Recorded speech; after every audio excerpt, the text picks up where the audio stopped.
اعوذ باللہ من الشیطان الرجیم بسم اللہ الرحمن الرحیم۔ بابزیوکار وقت بہت کم ہے، مجھے 4.25 گھنٹے کا سفر ہے، تو رکیں تو 5 ہو جائیں گے، اور آپ احباب میں بھی یقیناً صبح کام پہ جانا ہوگا۔ بلا تمہید میں اپنی گفتگو کا آغاز کرتا ہوں ایک بار محبت کے ساتھ درود پاک پڑھ لیجیے۔ اللہم صل علی سیدنا و مولانا محمد وعلی آل سیدنا و مولانا محمد مبارک وسلم وصلی علیہ صلاۃ و سلام علیک یا سیدی یا رسول اللہ وعلی آلک و اصحابک یا سیدی یا حبیب اللہ۔ احباب وقار، آج ہم یہاں پر شہادت امام حسین کے حوالے سے سجائی جانے والی اس بزم میں شریک ہیں، اور حضرت امام حسین رضی اللہ تعالیٰ عنہ آپ کا جو وصال ہے، آپ کی جو شہادت ہے،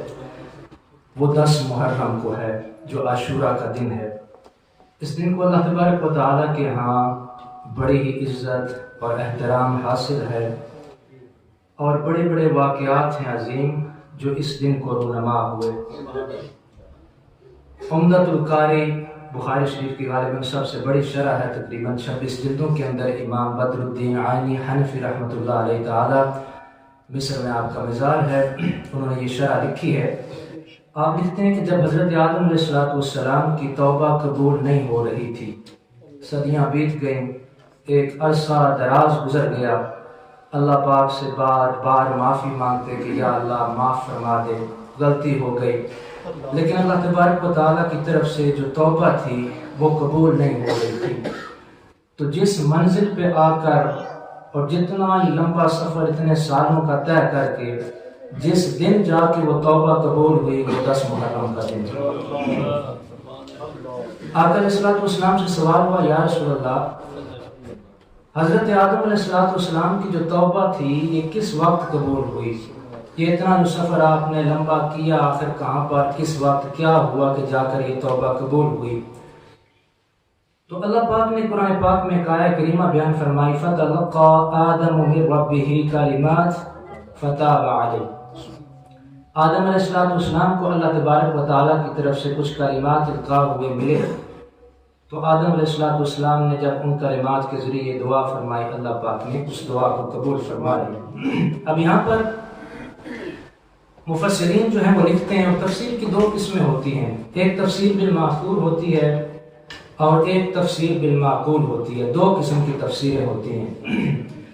تفسیر بالماثور اس تفسیر کو کہتے ہیں کہ جس طرح قرآن پاک کا ٹیکسٹ حضور علیہ السلام نے ہمیں دیا، تو قرآن پاک کے ٹیکسٹ کی جو شرح تھی وہ اپنی زبان مبارک سے حدیث پاک کے ذریعے ہم تک پہنچائی، اسے حدیث بالماثور کہتے ہیں، تفسیر بالماثور۔ اور تفسیر بالماثور میں جو سب سے اعلیٰ درجہ ہے تفسیروں میں سے،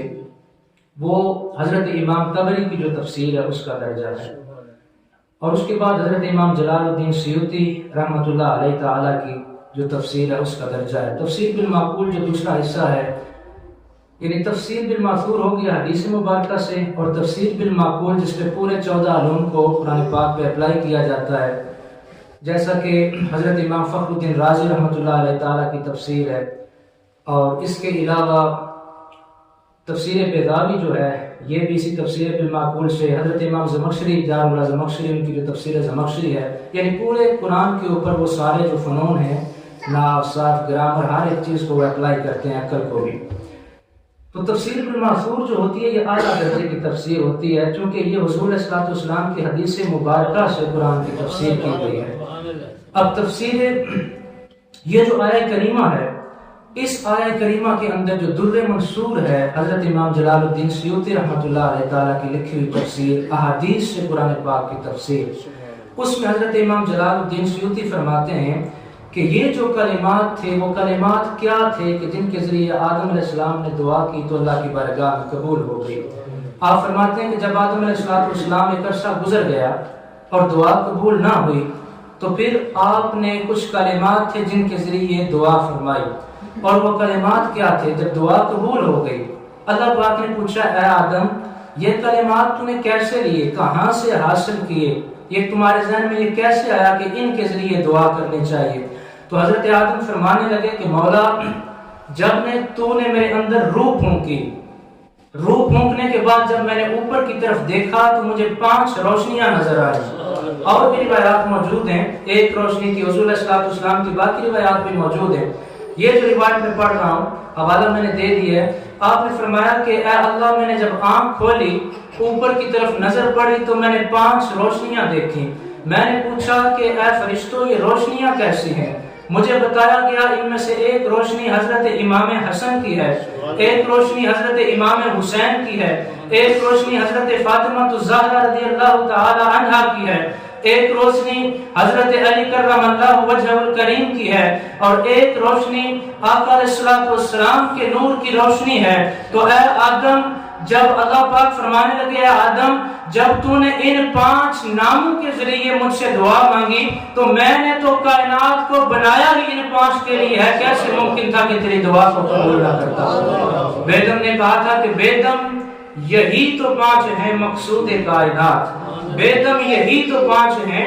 مقصود کائنات، خیر النساء حسن و حسین مصطفیٰ علی۔ 5 یہی ہیں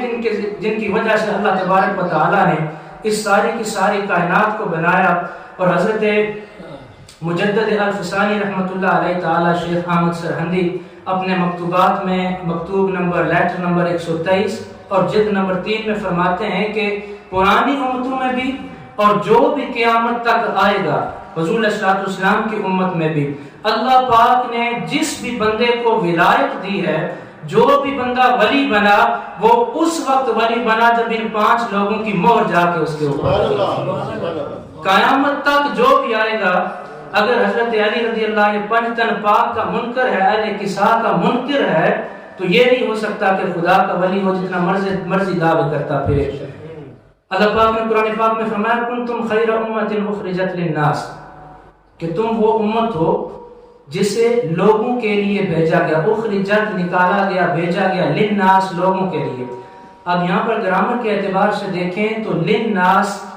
لی اور الناس 2 لفظ تھے، پھر للناس جب ان کو جوڑا گیا تو للناس بن گیا۔ اب یہاں پر لام جو ہوتا ہے، یہ لام انتفاع کا یعنی نفع کا معنی دیتا ہے، یعنی اگر کہا جائے کنتم خیر امت، تم وہ امت ہو اخرجت جنہیں بھیجا گیا، للناس لوگوں کے نفع کے لیے بھیجا گیا، تم وہ امت ہو جسے لوگوں کے نفع کے لیے بھیجا گیا۔ پھر للناس میں بھی لام اور پھر الناس ہے، پہلے ایک کلمہ تھا، ایک چیز تھی لی اور دوسرا الناس، تو الناس میں جو الف اور لام ہے، اس کو الف لام استغراقی کہتے ہیں گرامر میں۔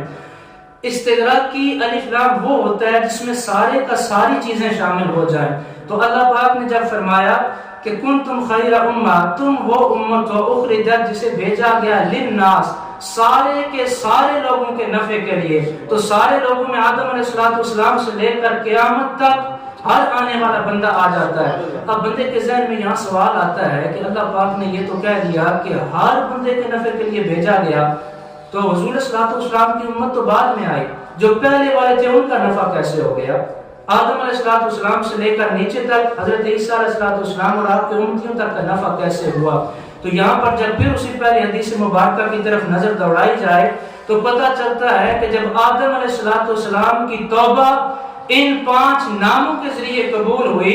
آدم علیہ السلام کو فائدہ ان 5 ناموں کی وجہ سے پہنچا، تو آدم علیہ السلام ابو البشر ہیں، ساری کی ساری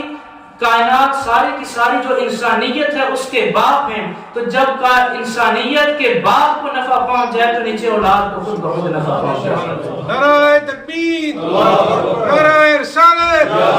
نعرہ حیدری، نعرہ پنجتن پاک۔ رسول اللہ صلی اللہ علیہ وسلم، آقا علیہ السلام موجود تھے، اخذ بید الحسن والحسین، حضور علیہ السلام نے حضرت امام حسن کا ہاتھ پکڑا، ادھر حضرت امام حسین رضی اللہ عنہ کا ہاتھ پکڑا، وقال من احبنی، کہ جس نے مجھ سے محبت کی، واحب هذین، اور جس نے ان دونوں سے محبت کی، واباہما، اور ان دونوں کے باپ یعنی حضرت علی رضی اللہ عنہ سے محبت کی، وامہما، اور ان دونوں کی ماں حضرت فاطمہ الزہرا رضی اللہ تعالی عنہا سے محبت کی، کانا مایا فی درجۃ یوم القیامہ، قیامت والے دن اللہ تبارک و تعالی جس جگہ جنت میں مجھے ٹھہرائے گا اس بندے کو ساتھ آ کے ٹھہرائے گا۔ جو حضرت فاطمہ الزہرا سے محبت رکھے، جو حضرت علی اور پنجتن پاک سے محبت، جنت تو ہر مسلمان کو ملنی ہے۔ جو بندہ اس دنیا سے لا الہ الا اللہ کے ساتھ رخصت ہو گیا، حضور صلی اللہ علیہ وسلم کی رسالت پر ایمان رکھتا ہوا اور اللہ پر اس کا ایمان تھا، باقی ساری زندگی اگر اس نے گناہ کیے، ایک بھی نیکی نہیں تھی، جنت اسے بھی ملنی ہے، چونکہ یہ اللہ کا وعدہ ہے کہ جنت مسلمان کو ملنی ہے۔ یہ الگ بات ہے کہ اپنے سزا بھگت کے آگے جائے یا خدا اپنے فضل سے معاف فرما دے، لیکن جنت کے اندر درجہ ملنا حضور کے ساتھ یہ ہر کسی کو نصیب نہیں ہو سکتا۔ ہر مسلمان جنت میں جائے گا لیکن ہر مسلمان حضور صلی اللہ علیہ وسلم کے ساتھ نہیں رہ سکتا۔ فرمایا جو ان 5 سے محبت کرے خدا اس کو جنت میں بھی میرے ساتھ ٹھہرا۔ اس سے بڑھ کر اور انسان کے لیے سعادت کیا ہو سکتی ہے؟ آپ اندازہ کریں، آج ہم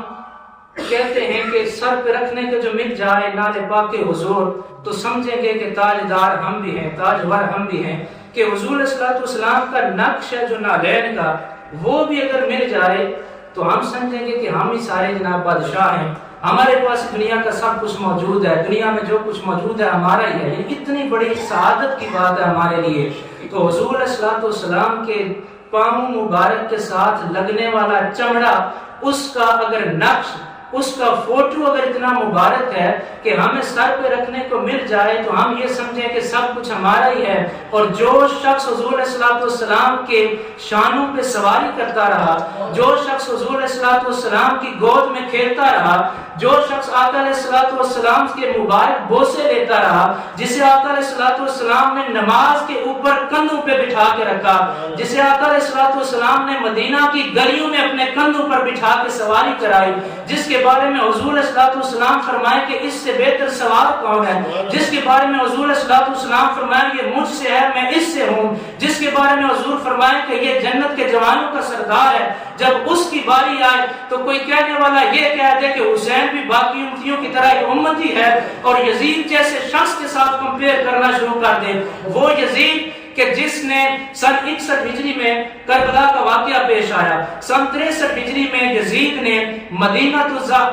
کے اندر اپنی آرمی بھیجی، اپنی فوج بھیجی، اور اس نے حکم دیا کہ میں مدینہ کو تمہارے لیے مباح قرار دیتا ہوں۔ علماء نے لکھا ہے کہ حضور صلی اللہ علیہ وسلم کے جوتے کا تسمہ پرانا ہو جائے، بوسیدہ ہو جائے اور اس کے بعد ٹوٹ جائے، اس پرانے بوسیدہ تسمے کی اگر کوئی بے حرمتی کرے تو وہ شخص بھی دائرہ ایمان سے خارج ہے۔ اور فرمایا کہ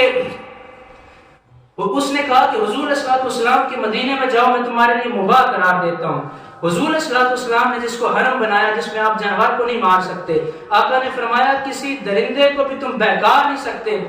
اس کو تم ڈرا نہیں سکتے۔ اس مدینے کے اندر یزید نے جب فوج بھیجی، 1000 باکرہ خواتین کا انہوں نے ریپ کیا، مسجد نبوی کے اندر جا کر خچر اور گھوڑے انہوں نے باندھ دیے، یہاں تک روایات میں آتا ہے کہ حضور صلی اللہ علیہ وسلم کے ممبر عالی شان کے اوپر جنگل کے درندے پیشاب کرتے رہے، 3 دن حضور صلی اللہ علیہ وسلم کی مسجد نبوی کے اندر نماز نہ ہو سکی۔ اور ایسے شخص کے ساتھ حضور صلی اللہ علیہ وسلم کے نواسے کو کمپیئر کرے۔ پھر اس کے بعد آگے جب مکہ المکرمہ میں اس نے اپنی فوج بھیجی، کعبۃ اللہ کا غلاف اس نے منجنیق سے فائر کر کے جلا دیا، کعبۃ اللہ کے اندر حضرت ابراہیم علیہ السلام کے بیٹے حضرت اسماعیل کے لیے جو دمبا آیا تھا ذبح کرنے کے لیے، اس کے سینگ اس وقت تک کعبہ کے اندر موجود تھے، اس کے وہاں پر منجنیق سے فائر کرنے کی وجہ سے وہ سینگ جل جائیں۔ اور اس قسم کا شخص جس کی موت بھی ایک عورت کے ساتھ جا کے ملاقات کرتے ہوئے واقع ہو جائے، جس کی قبر کے بارے میں بھی پتہ نہ ہو کہ آج یزید کی قبر کہاں ہے، کوئی اٹھ کر یہ کہے کہ یہ امیر المومنین اور حسین غلط ہے، تو تف ہے ایسے انسان کے اوپر کہ جس کو حضور نے کہا جنت کا سردار ہے وہ تجھے غلط لگتا ہے، اور جس کے بارے میں حضور صلی اللہ علیہ وسلم نے فرمایا کہ 60 ہجری کے اندر لونڈوں کی حکومت آئے گی، ان کے شر سے پناہ مانگا کرو. حضرت ابو ہریرہ ساری زندگی ایک دعا کیا کرتے تھے, یا اللہ مجھے 60 ہجری کے فتنوں سے بچانا. آقا علیہ الصلوۃ والسلام کی اس بتائی ہوئی طریقے حضرت ابو ہریرہ وہ تھے کہ حضور علیہ الصلوۃ والسلام نے 2 قسم کا علم عطا فرمایا, ایک ظاہری علم, ایک باطنی علم. آپ نے فرمایا کہ جو باطنی علم میں نے حضور سے سیکھا, اگر میں لوگوں کو بتا دوں تو میری گردن کو اڑا دیا جائے. وہ ابو ہریرہ 59 ہجری کے اندر ان کا انتقال ہو گیا. ساری زندگی یہی دعا کرتے رہے, یا اللہ 60 ہجری تک میری عمر نہ لے کے جانا. وجہ کیا تھی کہ اس شخص نے, آقا علیہ الصلوۃ والسلام نے فرمایا تھا کہ میں دیکھ رہا ہوں کہ بنو امیہ کے لانڈے میرے تخت حکومت کو پامال کر رہے ہیں. جب اس یزید کی باری آئے تو تم اٹھا کر اس کو جنت کے سردار کے ساتھ توڑنا شروع کر دو. اس سے بڑی اور بے ادبی کی بات کیا ہو سکتی ہے؟ اس سے بڑھ کر ابو جہل نے کیا کیا تھا, اس نے حضور علیہ الصلوۃ والسلام کو جتنی چوٹیں دی وہ ساری کی ساری ظاہری جسم کے اندر تھی. آقا علیہ الصلوۃ والسلام کے جسم پر سارے نشان لگے. حضور علیہ الصلوۃ والسلام کے دندان مبارک ٹوٹے تو حضور علیہ الصلوۃ والسلام کا جسم تھا. طائف کے لوگوں نے مارا تو آقا علیہ الصلوۃ والسلام کا جسم تھا. اس جسم پہ لگا ہر زخم بھر جاتا ہے. لیکن یزید نے جو کارنامہ سر انجام دیا وہ حضور علیہ الصلوۃ والسلام کے دل پر چھریاں چلانے کے مترادف تھا, کہ جس نے حضور علیہ الصلوۃ والسلام کے سارے خانوادے کو مار ڈالا,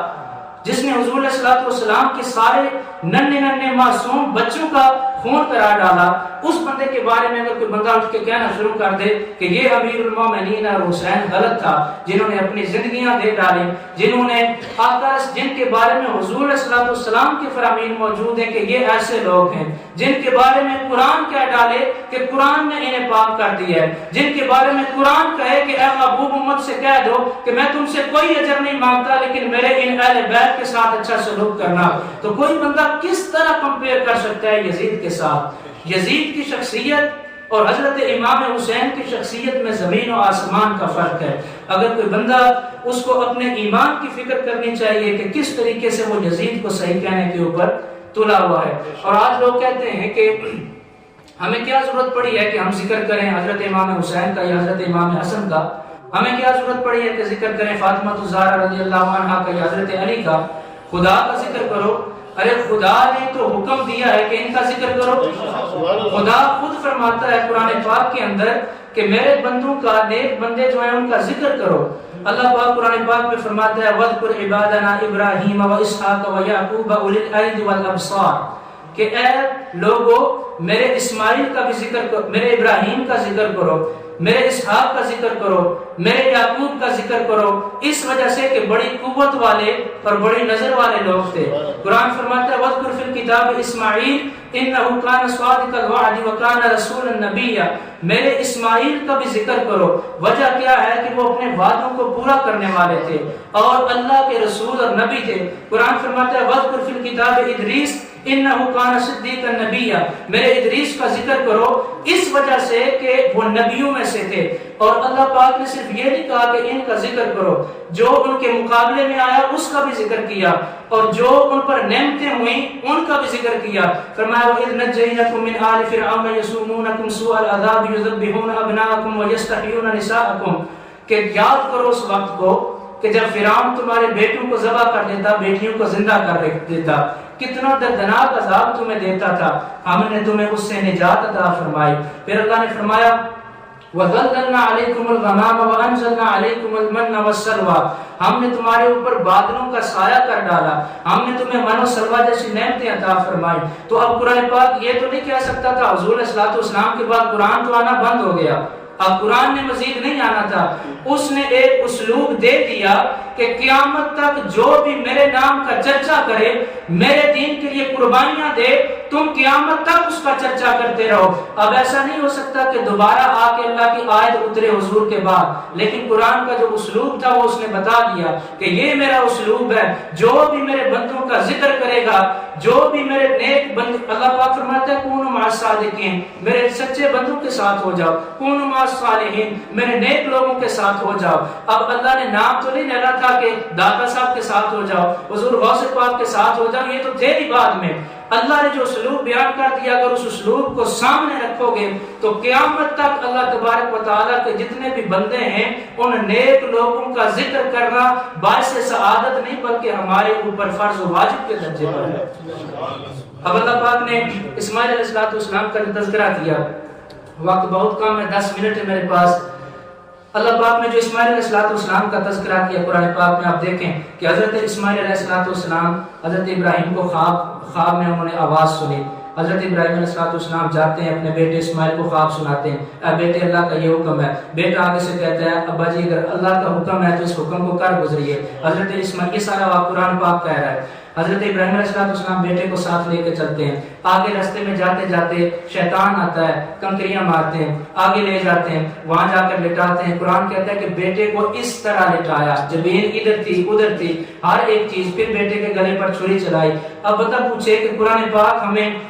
جو فرائض ہیں واجبات ہیں ان کا کہنے کے لیے آیا ہے، یہ حضرت ابراہیم علیہ السلام بایوگرافی کی کتاب تھوڑی ہے کہ حضرت اسماعیل اور حضرت ابراہیم علیہ السلام کا واقعہ ذکر کیا جا رہا ہے۔ حضرت اسماعیل علیہ السلام کا واقعہ یہ سارے کا سارا، پھر حضرت یوسف علیہ السلام کو لے لیں۔ حضرت یوسف علیہ السلام بھی خواب دیکھا، اتنے ستارے ہیں، سجدہ کر رہے ہیں، وہ بھائیوں کے ساتھ جانا، کنویں میں گرانا، آگے غلام بن جانا۔ 111 آیات کی پوری سورت اللہ پاک نے اس لیے اتار دی کہ یہ یوسف کا سفر ایسا تھا۔ اندازہ کریں، اس طرف حضرت یعقوب علیہ السلام کے یوسف ہے، اس طرف حضرت محمد مصطفیٰ علیہ السلام کے یوسف ہے۔ حضرت یعقوب علیہ السلام کے جو یوسف تھے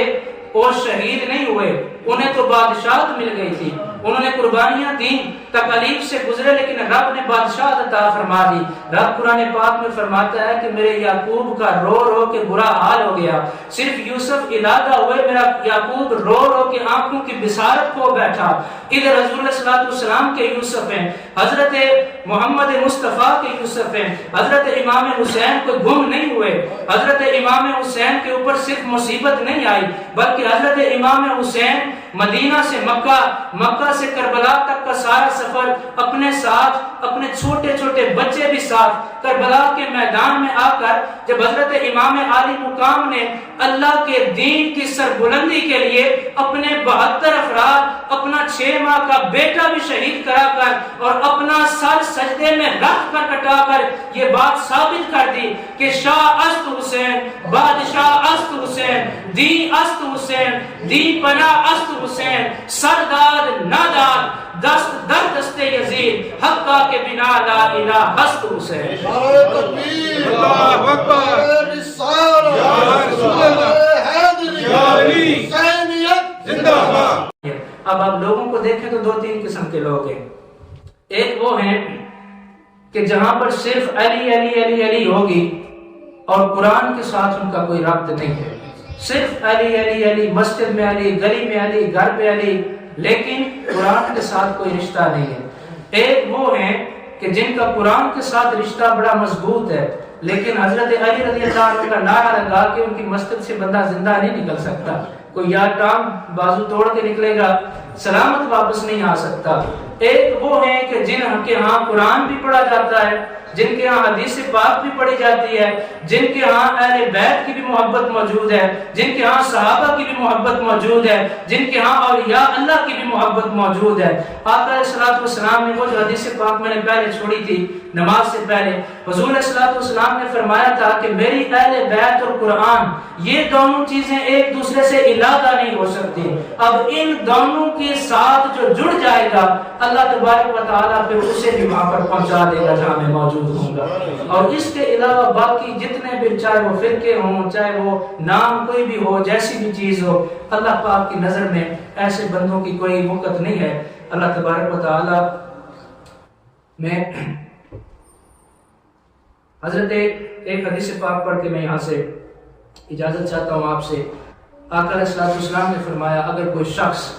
کعبۃ اللہ کے صحن میں پہنچ جائے اور مقام ابراہیم، وہ جو شیشہ لگا ہوا ابراہیم علیہ السلام کے قدم کا نشان ہے، عمرے پہ حج پہ آپ جاتے ہیں تو وہاں پر 2 نفل ادا کرتے ہیں، فرمایا کوئی بندہ اس مقام ابراہیم اور کعبے کے کسی کونے کے درمیان میں کھڑا ہو جائے اور وہاں پر کھڑے ہو کے دعائیں مانگے اور ہر قسم کا وہاں پر اللہ تبارک و تعالیٰ کی بارگاہ کی طرف جائے، لیکن فرمایا اگر وہ بندہ اہل بیت سے محبت کرنے والا نہیں ہے، اگر اس بندے کو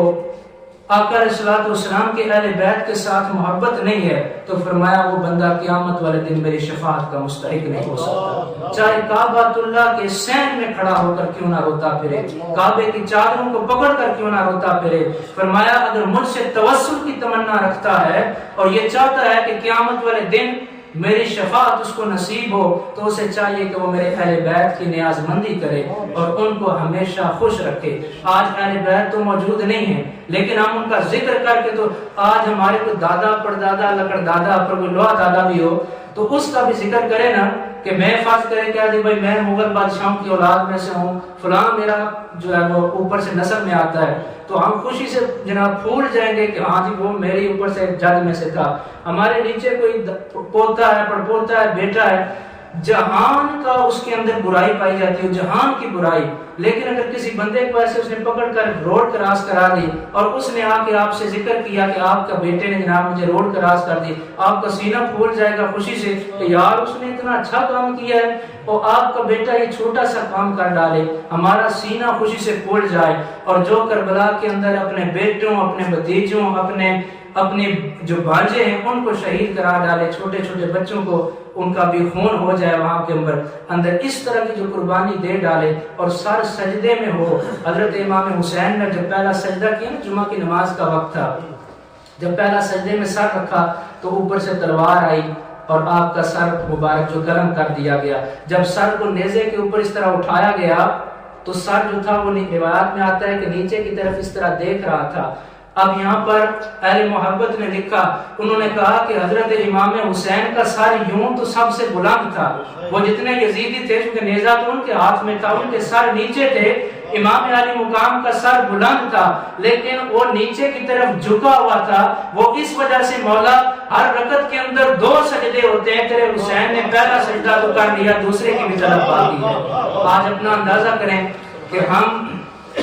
نماز کا وقت ہوتا ہے تو ہماری کیا کیفیت ہوتی ہے. انہوں نے اپنے 72 شہید کرا کے بھی نماز نہیں چھوڑی, پتہ تھا نماز شروع کریں گے گردن اڑ سکتی ہے لیکن پھر بھی اپنا سر سجدے میں رکھ دیا. آج اگر ہمارے لیے نماز کا وقت ہو تو ہمیں بھی چاہیے کہ گھر کو چھوڑ کر اللہ کے گھر کی طرف تشریف لائیں اور اللہ تبارک و تعالیٰ کے حضور اپنی حاضری کو پیش فرمائیں. میں اپنے استاد گرامی حضور قبلہ شاہ الاسلام ڈاکٹر محمد طاہر القادری, انہوں نے فرمایا تھا